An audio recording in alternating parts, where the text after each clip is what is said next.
अगले 7 दिन भारी बारिश की संभावना जताई गई है। आज 9 जिलों में बारिश का येलो अलर्ट जारी है। सीकर, झुंझुनू, जयपुर, अलवर, भरतपुर, करौली, धौलपुर, दौसा और सवाई माधोपुर में येलो अलर्ट मौसम विभाग ने जारी किया है। ये 9 जिले ऐसे हैं जो आपकी टीवी स्क्रीन पर दिख रहे हैं। सीकर, झुंझुनू, जयपुर, करौली, धौलपुर, दौसा, सवाई माधोपुर और इसके साथ साथ आपको जयपुर और अलवर में भी येलो अलर्ट आज जारी किया गया है। 9 जिलों में बारिश को लेकर येलो अलर्ट है, तो वहीं अगले 7 दिन भारी बारिश की संभावना भी मौसम विभाग की तरफ से जताई गई है।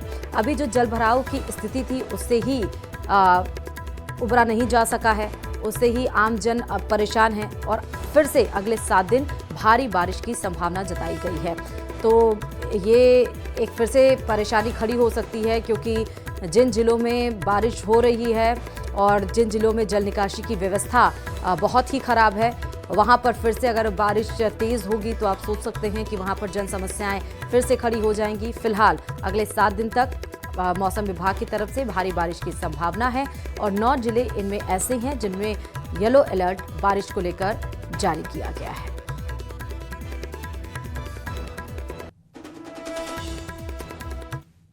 बात करौली की करते हैं। भारी बारिश की संभावना यहां पर है और येलो अलर्ट भी है। साथ ही बारिश के बाद कई इलाकों में जलभराव जैसी स्थिति भी यहां पर देखने को मिली है। गौशाला मार्ग, राधेश्याम फार्म हाउस में पानी भरा है। जलभराव से वाहन चालक और राहगीर परेशान नजर आ रहे हैं। बारिश में अक्सर इन क्षेत्रों में जलभराव की समस्या रहती है, यानी कि ये कोई पहला ऐसा नहीं है कि इन क्षेत्रों में जलभराव की समस्या नहीं रहती है। अक्सर ही बारिश के मौसम में इन क्षेत्रों में जलभराव की समस्या रहती है और अक्सर अगर रहती है तो सवाल ये उठता है कि फिर जल निकासी की व्यवस्था यहाँ पर क्यों नहीं की जाती है। लापरवाही का आलम इस बार भी मानसून सीजन में करौली के इन जगहों पर देखने को मिला है, जहाँ पर आम जन देखिए किस तरह से परेशान है, क्योंकि न सिर्फ पैदल चलने वाले लोग हैं, यहाँ पर गाड़ियाँ भी जा रही हैं, ऑटो भी जा रहा है, उन सबको इस जो पानी भरा हुआ है इस सड़क से होकर गुजरना पड़ रहा है, जो कि दुर्घटना को भी ये कहीं ना कहीं बुलाता हुआ दिखाई पड़ रहा है और साफ तौर पर समस्याएं तो यहाँ पर उत्पन्न हो ही रही होंगी। जलभराव से वाहन चालक और राहगीर किस तरह से परेशान हो रहे हैं आपको करौली में तस्वीरों के जरिए आप देख सकते हैं। हालांकि करौली में आपको बता दें कि मौसम विभाग की तरफ से येलो अलर्ट जारी किया गया है, यानी कि यहाँ पर भी भारी बारिश की संभावना जताई गई है। लेकिन आपको जो बारिश हुई है उसके बाद की यहाँ पर जलभराव की स्थिति दिखा रहे हैं। कोटपुतली से भी बड़ी खबर है। सड़क किनारे खड़ी बस को ट्रेलर ने टक्कर मारी है। टक्कर से दोनों वाहन क्षतिग्रस्त हो गए हैं। सूचना पर पुलिस मौके पर पहुंच गई है। क्रेन की सहायता से क्षतिग्रस्त ट्रेलर को हटाया गया है। हादसे में कोई हताहत नहीं हुआ है। कोटपुतली के हाईवे स्थित दीवान होटल के पास की घटना ये बताई जा रही है। तस्वीरें आपके सामने हैं जब बस और ट्रेलर में टक्कर हुई है। दोनों ही देख सकते हैं कि सड़क किनारे दरअसल यहाँ पर खड़ी बस को ट्रेलर ने टक्कर मारी है। बस खड़ी हुई थी, पीछे से आ रही ट्रेलर ने उसको टक्कर मारी है। ट्रेलर और बस दोनों की हालत आप देख रहे हैं। हालांकि क्रेन की मदद से ट्रेलर को हटाया गया है। गनीमत ये रही कि कोई जनहानि इसमें नहीं हुई और ये पूरा हादसा दरअसल कोटपुतली के हाईवे स्थित जो दीवान होटल है उसके पास की है।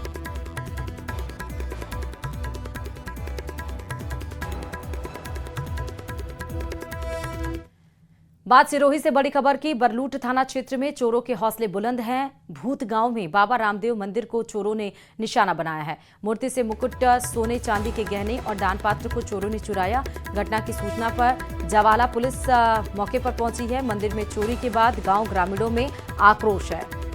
तो सिरोही से बड़ी खबर आप तस्वीरें सामने देख सकते हैं। बरलूट थाना क्षेत्र में चोरों के हौसले किस कदर से बुलंद है। भूत गांव में जो बाबा रामदेव का मंदिर है उसको चोरों ने निशाना बनाया और मूर्ति से जो सोने की मुकुट थी वो उठा के ले गए, चांदी के गहने तक ले गए, दान पात्र को भी यहाँ पर चोरों ने चुरा लिया है।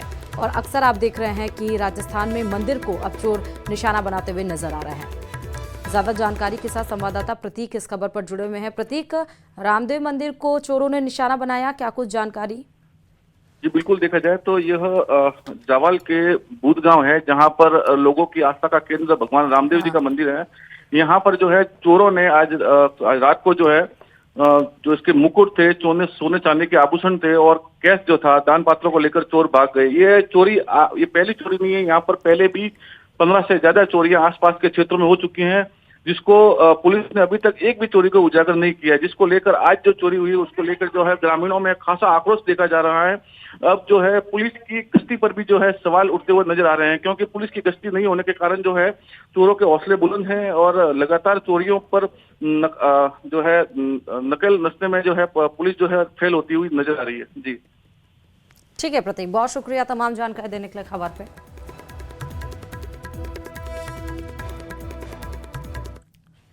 बीकानेर के खाजूवाला में चोरों के हौसले बुलंद हैं। बीकानेर में भी चोरों ने एक साथ 3 घरों को निशाना बनाया है। लाखों की नकदी और आभूषण पर हाथ साफ कर फरार भी हो गए। खाजूवाला के वार्ड नंबर 5 और 14 में ये घटना हुई है। सूचना पर पुलिस मौके पर पहुंची है। तो यहां पर भी चोरों ने निशाना बनाया। आपने देखा ये सिरोही में पहले तो रामदेव मंदिर को चोरों ने निशाना बनाया था और आप बीकानेर से चोरी की ये तस्वीरें देख रहे हैं। दरअसल यहां पर 3 घरों को चोरों ने निशाना बनाया और जो घर में गहने रखे थे उसको चुरा कर ले गए, जो कैश रखे हुए थे उसको, लाखों की नकदी आभूषण बताया जा रहा है कि चोर चुरा कर ले गए। और बाकायदा जब पुलिस को सूचना लगी, पुलिस कार्रवाई में जुटी हुई है। खाजूवाला के वार्ड नंबर 5 और 14 में ये घटना हुई है। बीकानेर से खबर है।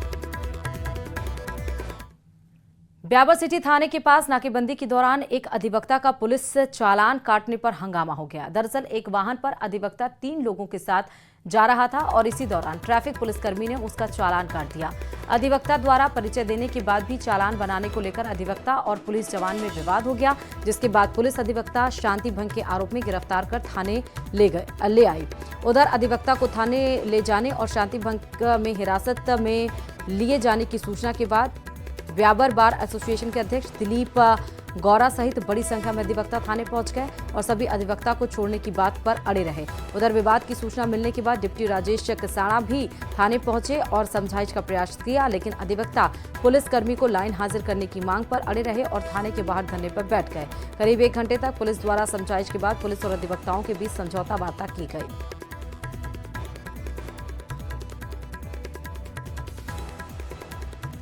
अजमेर आबकारी विभाग ने एक बड़ी कार्रवाई को अंजाम देते हुए अवैध रूप से संचालित होने वाली शराब की फैक्ट्री का भांडाफोड़ किया है। इस दौरान भारी मात्रा में नकली शराब बनाने की सामग्री को जब्त करते हुए इस मामले में अनुसंधान किया जा रहा। मामले की जानकारी देते हुए आबकारी अधिकारियों ने बताया कि एक मकान में यह फैक्ट्री संचालित की जा रही थी, जिसमें 2.5 से 3 हजार लीटर स्प्रिट मिली है, जिसके माध्यम से इस अवैध शराब को बनाने की कार्रवाई की जा रही थी और इसमें अलग अलग ब्रांड की कई शराब की बोतल तैयार कर उन्हें शराब के ठेके पर भी सप्लाई देने की बात सामने आई है। अवैध शराब पर निरंतर पूरे अजमेर जिले में कार्रवाई की जा रही है और अभी भी हमारा अभियान चल रहा है। हम आगे भी इस पर कार्रवाई करेंगे, नियंत्रणकारी कार्रवाई जारी रहेगी। दौसा जिले के अलवर सिकंदरा मेगा हाईवे पर कोलाना न्यायालय परिसर के पास दर्दनाक हादसा हो गया। यहां एक अज्ञात वाहन ने गौवंशों को टक्कर मार दी, जिससे 7 गौवंशों की मौके पर मौत हो गई। हादसे से आक्रोशित गौ सेवकों ने सड़क पर हंगामा कर दिया और मेगा हाईवे को जाम करने का प्रयास किया। गौ सेवकों का आरोप है कि वाहन में गौवंशों की तस्करी की जा रही थी। इधर सूचना मिलने के बाद बसपा थाना पुलिस मौके पर पहुंची और स्थिति को नियंत्रित कर यातायात सुचारू करवाया। पुलिस ने अज्ञात वाहन की तलाश भी शुरू कर दी है। कोलाना हाईकोर्ट के पास में एक अज्ञात वाहन ने जो गायें थी उनके टक्कर मार दी, इसमें 4-5 गोवंश की डेथ हो चुकी है और 2-3 गोवंश घायल हैं। पुलिस मौके पे आ चुकी है और इनको करके हॉस्पिटल लेके जा रहे हैं। पशु चिकित्सा जाने का पोस्टमार्टम कराया जाएगा और जो भी रिपोर्ट आएगी उस रिपोर्ट में मुकदमा पंजीबद्ध किया जाएगा। अज्ञात वाहन की तलाश जारी है। नीमका थाना के डाबला थाना इलाके के गांव नाथा की नांगल में एक दुकानदार से फोन पर धमकी देकर 5 लाख रुपए की रंगदारी मांगने का मामला सामने आया है। दुकानदार कैलाश अग्रवाल ने बताया कि करीब 8 बजे उनके पास 3 बार फोन आए, जिसमें फोन करने वाले ने कहा कि अगर 5 लाख रुपए नहीं दिए गए तो वे उसकी हत्या कर देंगे। पीड़ित की शिकायत पर पुलिस ने केस दर्ज कर जांच शुरू कर दी है।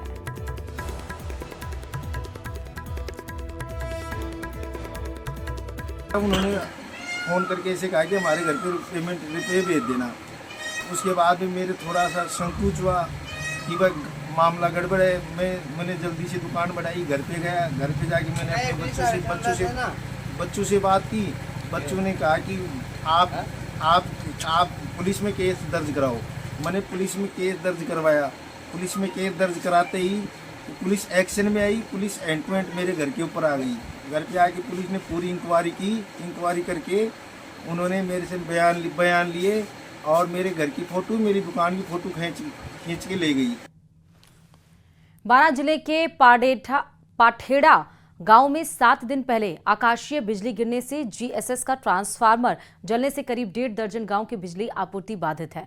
दूसरे जीएसएस से यहां बिजली देकर जलदाय विभाग का फिल्टर प्लांट और गांवों को आंशिक बिजली दी जा रही है। बीते 7 दिनों से पूर्ण रूप से बिजली न मिल पाने के चलते आक्रोशित ग्रामीणों ने बीती रात फिल्टर प्लांट से शहर को होने वाली पानी की सप्लाई बंद कर प्रदर्शन किया। प्रदर्शन की सूचना पर डीएसपी उमेंद्र शेखावत भारी पुलिस जाब्ते के साथ मौके पर पहुंचे और ग्रामीणों से देर रात तक समझाइश की। नया ट्रांसफार्मर लगने के आश्वासन पर ग्रामीणों ने प्रदर्शन खत्म करने के साथ ही पानी की सप्लाई खोली है।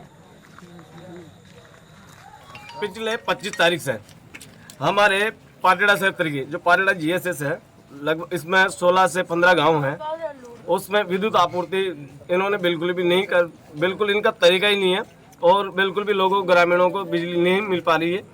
उसी लेकर ग्रामीणों में आक्रोश है और आज दिन भर से 10 बजे से मैं इनके सहयोग में खड़ा हूँ। यहाँ पर जो आसपास के गांवों में बिजली की सप्लाई है वो बाधित हुई है।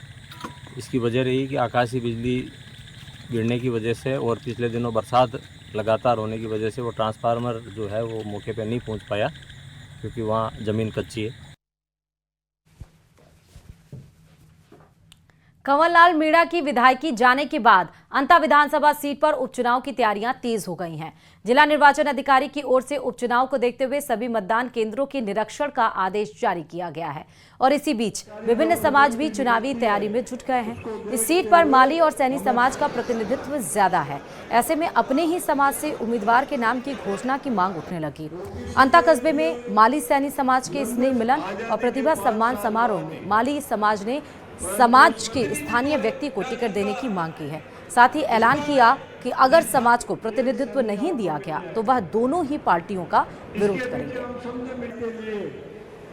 माली समाज को हर बार टारगेट किया जाता है। माली समाज को कहने में तो कहते हैं 50,000 45,000 है, पर यहाँ बाहर से प्रत्यक्ष भेज दिया जाता है और माली समाज दोनों संगठनों में होते हुए भी अपने अपने संगठन में काम करने लग जाता है। पर अब की बार ऐसा नहीं होगा। हमें चाहते हैं कि अगर टिकट अगर हमारा नहीं दिया गया माली समाज को तो हम बहिष्कार करेंगे और दोनों संगठनों को वोट नहीं दे करके हमारा प्रत्यक्ष उतारेंगे। पिछली बार भी हमारे साथ धोखा हुआ है और हम बाहरी प्रत्याशी को बिल्कुल भी बर्दाश्त नहीं करेंगे। दोनों पार्टियों में से किसी को भी टिकट मिले, हमारे समाज को मिले। हम चाहते हैं कि हमारी समाज जब इतनी बड़ी है तो काम भी सबसे ज़्यादा हमारे ही पड़ते हैं और हम दर दर की ठोकरें खाते हैं। तो अब इस बार हम बिल्कुल भी सहन नहीं करेंगे और माली समाज का ही टिकट आना चाहिए। दिल्ली दौरे पर मुख्यमंत्री भजनलाल शर्मा, बड़ी खबर आपको बता रहे हैं। दिल्ली दौरे पर हैं मुख्यमंत्री। कल शाम दिल्ली दौरे पर आए थे और सीएम ने गृह मंत्री अमित शाह से मुलाकात की थी। गृह मंत्री से कई अहम मुद्दों पर चर्चा भी की गई। आज भी कई बड़े नेताओं से मिलने का कार्यक्रम है मुख्यमंत्री भजनलाल का और प्रदेश के विकास को लेकर भी चर्चा करेंगे। एक हफ्ते में ये दूसरी बार दौरा बताया जा रहा है सीएम भजनलाल का। साथ ही इसके पहले आपने देखा जब इसके पहले दौरे पर आए थे दिल्ली में तो कई सारे केंद्रीय मंत्रियों से उन्होंने मुलाकात की थी। सीआर पाटिल से लेकर शिवराज सिंह चौहान, साथ ही साथ प्रधानमंत्री नरेंद्र मोदी से भी उन्होंने मुलाकात की थी। लेकिन इस बार जब दूसरी बार ये एक हफ्ते में दिल्ली दौरे पे गए तो गृह मंत्री अमित शाह के साथ उन्होंने मुलाकात भी की, 1 घंटे बाद भी की और आज भी दिल्ली ही दौरे पर हैं। दिल्ली में आज दूसरा दिन है सीएम का और आज भी कई सारे मंत्रियों से मुलाकात का कार्यक्रम है। प्रदेश के विकास को लेकर चर्चा भी की जाएगी। भरतपुर जिले के व्यार विधानसभा क्षेत्र के छोकरवाड़ा कलां का जवाहर नवोदय विद्यालय इन दिनों सुर्खियों में है। विधायक बहादुर सिंह कोहली ने स्कूल में घोर अनियमितता के आरोप लगाए हैं और इसी पर आपको ये रिपोर्ट दिखाते हैं। स्कूल में भ्रष्टाचार, अय्यासी, कितना सच कितना झूठ, साजिश या गुनाहों का पर्दाफाश। भरतपुर के छोकरवाड़ा कलां जवाहर नवोदय विद्यालय में क्या सचमुच भ्रष्टाचार हो रहा है? क्या ये स्कूल सचमुच अय्यासी का अड्डा बन गया है? जी हां, विधायक बहादुर सिंह कोहली ये आरोप लगा रहे हैं और केंद्रीय शिक्षा मंत्री धर्मेंद्र प्रधान को पत्र लिखकर कार्रवाई की मांग की है। बहादुर सिंह कोहली ने अपने पत्र में 5 बिंदुओं में स्कूल में कई वित्तीय अनियमितताएं करने के आरोप लगाए हैं। हालांकि स्कूल स्टाफ ने आरोपों को सिरे से खारिज किया है। जो आरोप प्रत्यारोप लगाए गए हैं वो बिल्कुल ही निराधार है और सत्य से परे हैं। इनका कोई भी इससे लेना देना नहीं है। वो किसी के द्वारा की गई एक साजिश है। इससे पहले भी यहाँ कोई ऐसा नहीं था और आज भी कुछ ऐसा नहीं है। सारे बच्चे, सारा स्टाफ सब एक है। ये विद्यालय के खिलाफ एक साजिश है जिसको जांच कमेटी के द्वारा विस्तारित किया जाएगा। इतना ही नहीं, विधायक ने शिक्षक विजय सिंह और एक शिक्षिका पर स्कूल को अय्याशी का अड्डा बनाने का आरोप भी लगाया है। बहादुर सिंह कोहली ने पत्र में कहा कि स्कूल में मर्यादाएं तार-तार कर शर्मसार करने वाली हरकतें की जा रही हैं। वहीं जवाहर नवोदय विद्यालय के प्राचार्य और महिला शिक्षिका ने इसे एक षड्यंत्र बताया है। कुछ आरोप लगाए गए हैं महिलाओं के ऊपर बिना किसी सबूत के, बिना किसी आधार के। तो मैं ये कहना चाहूँगी सरासर निंदनीय है। मेरे साथ साथ मेरा विद्यालय जुड़ा है जिसको बदनाम करने की कोशिश करने में ऐसा किया गया है। आपत्तिजनक आरोप जो लगाए गए हैं वो निंदनीय है, क्योंकि बिना किसी तथ्य के इस प्रकार के आरोप लगाया जाना कतई उचित नहीं है। इससे न केवल विद्यालय की छवि धूमिल होती है बल्कि विद्यालय के विद्यार्थियों और छात्र छात्राओं के ऊपर भी दुष्प्रभाव पड़ता है। साथ साथ जो गंभीर आरोप लगाया गया है वो शिक्षक जो है और शिक्षिकाओं के बीच जो पूरा मामला है उसको लेकर के लगाया गया। लेकिन ऐसे में अब उनका बयान भी सामने आया है और शिक्षक और शिक्षिकाओं ने कहा है कि हमारे खिलाफ एक सुनियोजित साजिश रची गई है और विद्यालय को बदनाम करने की कोशिश की जा रही है। अब देखना यह है कि इस पूरे मामले में जो केंद्रीय शिक्षा मंत्री को पत्र लिखा गया है उसमें क्या जांच होती है और आगे क्या कार्रवाई होती है और क्या सच और झूठ का पर्दाफाश हो पाता है। कैमरा पर्सन मनोज के साथ दीपक पुरी, न्यूज 18 भरतपुर। अजमेर के ऐतिहासिक तारागढ़ क्षेत्र में वन विभाग, पुलिस और जिला प्रशासन की संयुक्त टीम के जरिए एक बड़ा अतिक्रमण विरोधी अभियान चलाया गया। प्रशासन ने इस रास्ते में कुल 268 अतिक्रमण चिन्हित किए हैं, जिनमें से करीब 60 मामलों में लोगों ने न्यायालय से स्टे लिया था। देखिए इसी पर यह रिपोर्ट।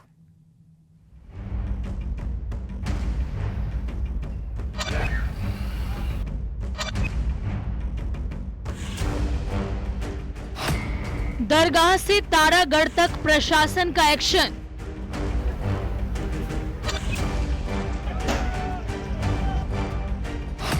हटाई गई अतिक्रमण कर बनाई गई दुकानें।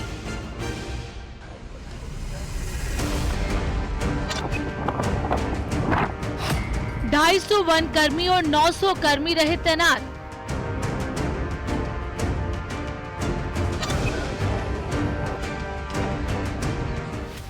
ख्वाजा गरीब नवाज की दरगाह से लेकर तारागढ़ की चोटी तक जाने वाला रास्ता सालों से अतिक्रमण की गिरफ्त में था। अब कानून ने उस पर बड़ी कार्रवाई का रास्ता चुना। प्रशासन और वन विभाग ने मिलकर अब तक का सबसे बड़ा अतिक्रमण हटाओ अभियान चलाया। अजमेर में वन विभाग की बड़ी कार्रवाई यहां पर की जा रही है। अब तक की इस बड़ी कार्रवाई में 258 जो दुकानें हैं वो वन विभाग की ओर से चिन्हित की गई थी और तारागढ़ की इस दुर्गम पहाड़ी पर वो दुकानें बनी हुई हैं, उनको ध्वस्त करने की कार्रवाई की जा रही है। इसको लेकर भी यहाँ पर जो है सुरक्षा के इंतजाम किए गए हैं, पुलिसकर्मी यहाँ पर तैनात किए गए हैं, पुजारी भी हमारे साथ हैं, उनसे बातचीत करते हैं।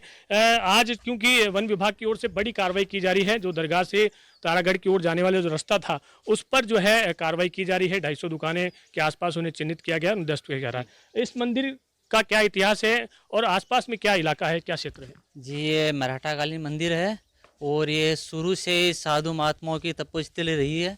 यहाँ पर ज़्यादातर संतों ने तपस्या की है और दरगाह जो क्षेत्र है इसके चलते हुए धीरे धीरे यहाँ पर लोग आगे बढ़ते गए हैं, विशेष समुदाय के लोग।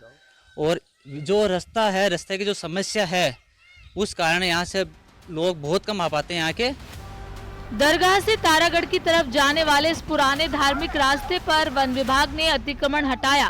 रास्ते पर करीब 250 से ज्यादा दुकानों की पहचान की गई। करीब 5 किलोमीटर लंबी इस पट्टी को 6 सेक्टरों में बांटा गया। हालांकि कुछ लोगों ने कोर्ट का स्टे लिया था, लेकिन बाकी जगहों पर कार्रवाई की गई। पुलिस प्रशासन का कहना है कि उनका मकसद किसी धार्मिक स्थल से छेड़छाड़ करना नहीं, बल्कि अतिक्रमण को हटाना है। देखिए, जो कार्रवाई है वो वन विभाग की कार्रवाई है, जिसमें इमदाद के रूप में पुलिस फोर्स लगाई गई है। भारी मात्रा में जो बल है वो तैनात किया गया है। किसी भी प्रकार की कंटिजेंसी, किसी भी प्रकार की समस्या से डील करने के लिए पुलिस फोर्स जो है वो पूरी तरीके से तैयार है। We are well equipped. इस अतिक्रमण क्षेत्र में मराठा कालीन महादेव मंदिर भी आता है, जो हिंदू आस्था का प्रतीक है। लेकिन मंदिर के चारों तरफ मुस्लिम कॉलोनियां और अवैध बस्तियां बस चुकी हैं, जिसके कारण यहां लोगों की आवाजाही बेहद कम हो गई। मंदिर के पुजारी का कहना है कि समिति द्वारा मंदिर को अब तक बचाया गया है, लेकिन क्षेत्र के हालात चिंताजनक है। जी वो हाल है, जो रास्ता है नई सड़क होते हुए जो रास्ता आता है, उससे पहाड़ी गिरना, मलबा भरना, वही इस चक्कर में वो रास्ता भी बहुत ज़्यादा, बारिश के दिनों में जो सावन का महीना आता है उस समय वहाँ भी बहुत ज़्यादा गंदगी हो जाती है। सुरक्षा की दृष्टि से बात करें तो इस मंदिर के आसपास किस तरह की सुरक्षा रहती है और क्या व्यवस्थाएं हैं? जी अगर सुरक्षा की बात करें तो यहाँ से राजस्थान पुलिस के 2 गार्ड लगाए हुए हैं, जो यहाँ 24 घंटे एक न एक बंदा रहता है। उसके अलावा और कोई व्यवस्था नहीं इधर। कार्रवाई के दौरान 1000 पुलिसकर्मी, वन विभाग, सिविल डिफेंस, एसडीआरएफ और खनन विभाग के कर्मचारी तैनात किए गए। दोनों तरफ से रास्ते को बंद कर चप्पे चप्पे पर निगरानी रखी गई। सख्ती के साथ कानून का डंडा चला और अतिक्रमण हटाया गया। धार्मिक रास्तों को अतिक्रमण से मुक्त कराकर प्रशासन ने उसे दोबारा श्रद्धा का रास्ता बनाने की कोशिश की है। कि आने वाले दिनों में हो सकता है कि यहाँ से भी जो है कुछ अतिक्रमण हटाए जाएं और यहाँ का जो मार्ग है उसको भी सुगम किया जा सकता है, जिससे कि यहाँ आने वाले जो भक्त हैं उनकी संख्या भी बढ़ सके और यहाँ जो मराठा कालीन झंडेश्वर महादेव मंदिर है उसके दर्शन के लिए भी भक्त लोग यहाँ पहुँच सकें। कैमरा पर्सन कौशल सेन के साथ अशोक सिंह, न्यूज़ 18 अजमेर। तो चलिए खबरों में आगे बढ़ते हुए भरतपुर से आपको खबर बता रहे हैं। भरतपुर जिले के भुसावल क्षेत्र से एक पारिवारिक विवाद सामने आया, जहां एक पति का दावा है कि उसने मजदूरी कर पत्नी को पढ़ा लिखाकर शिक्षक बनाया, पर नौकरी लगते ही पत्नी ने उसे छोड़ दिया और खुद को अविवाहित बताकर दस्तावेज जमा कर दिए। उक्त मामला जिला कलेक्टर से लेकर अपर जिला न्यायाधीश तक पहुंच गया है। वहीं पत्नी का कहना है कि जब वह नाबालिग थी तब उसका बाल विवाह करा दिया गया था। बालिग होने के बाद उसने अनूप से कोई शादी नहीं की थी। उसने आरोप लगाया कि उसके दस्तावेज चोरी करके फर्जी विवाह पंजीयन प्रमाण पत्र बनवाया गया था। पति ने मजदूरी कर पढ़ाया। टीचर बनते पति ने किस तरह से मुंह फेरा है, आप ये देख रहे हैं। मेरी पत्नी पंकज कुमारी नौरदा नंगला हवेली, तहसील रोबाज, जिला भरतपुर की रहने वाली है और मैंने उसको पढ़ाया लिखाया अपनी मजदूरी करके और इसको सूरजपुर चौराहे पर माधव सिंह जी के रूम पर रखा और उसका पूरा खर्चा पढ़ाई लिखाई का मेरे द्वारा खर्च किया गया और अब वो उसकी जॉब एक मतलब थर्ड ग्रेड अध्यापिका के पद पर हो गई है। तो अब वो ना तो खर्चा देती है ना ही मुझे पढ़ाती है और अब उसने मेरा नंबर भी ब्लॉक कर दिया है और ना ही उससे बात होती है।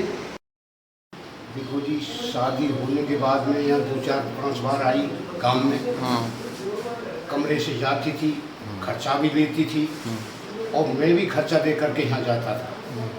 मैंने अपनी सोसाइटी से मेरी खेत की पैदावारी जो मुझ पर लगा वो भी मैंने खर्च किया। लल्लू बड़ा था वो भी कमा के लाता था बाहर से।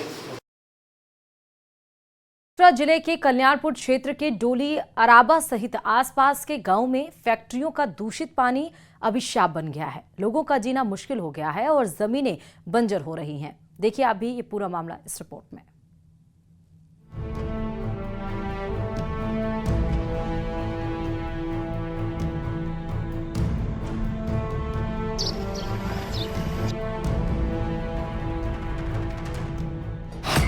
हर तरफ दूषित पानी, बाढ़ जैसा मंजर, घुट रही जिंदगी, जमीन हो रही बंजर, नासूर बना फैक्ट्रियों का दूषित पानी।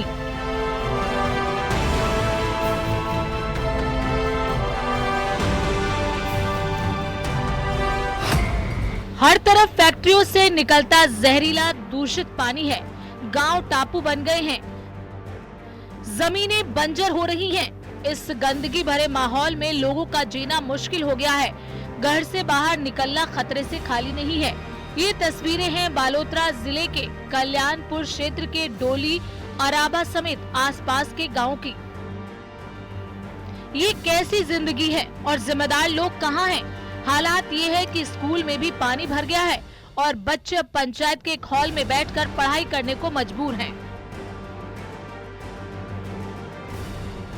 स्कूल में पानी आ गया। अच्छा, तो वहाँ का कौन स्कूल में जाते हो या पंचायत में बैठते हो? पंचायत में। अच्छा, पंचायत में। सारी कक्षाएं कैसे बैठती है? एक हॉल में बैठती है। अरे हम स्कूल में पानी आ गया है और अब बैठ रहे हैं, डिस्टर्ब हो रहे हैं, पढ़ नहीं सकते हैं। पानी आ गया है, गांव तक पानी आ गया है, स्कूल में भी आ गया है। गंदे पानी का ये दंश यहाँ के लोग पिछले करीब 15 साल से झेल रहे हैं, लेकिन दिनों दिन दूषित जल भराव की समस्या गंभीर होती जा रही है और अब तो आलम ये है कि ये केमिकल युक्त बदबूदार पानी लोगों के घरों तक पहुँच गया है। ये सरकार की बड़ी नाकामी है। शायद पिछली सरकार कांग्रेस की रही हो, इस बार बीजेपी की सरकार हो। सत्ता में आने के बाद अहंकार में डूब जाते हैं। आज यहाँ आप स्थिति देख रहे हो, स्थितियां बहुत बिगड़ी हुई है। मानवाधिकार आयोग को तुरंत संज्ञान में लेना चाहिए। प्रदूषित पानी आ रहा है, हम तो हमारी स्तर पर कोशिश कर ही रहे हैं, गांव ग्रामवासियों के साथ खड़े रह के जो भी हमारे से होता है हम कोशिश कर रहे हैं, लेकिन प्रशासन का कोई सहयोग नहीं है बिल्कुल ही। उधर विधायक डॉक्टर अरुण चौधरी का कहना है कि जन समस्याओं को लेकर सरकार गंभीर है और जल भराव की समस्या के समाधान के लिए कार्य योजना तैयार की गई है। हमारी इस ब्रजलाल जी की सरकार के द्वारा इस क्षेत्र के अंदर इस स्थिति का पूरा समस्या मिटाने के लिए हमने एक कार्य योजना बनाई है। बुलेटिन में इतना ही। देखते रहिए न्यूज़ 18 राजस्थान।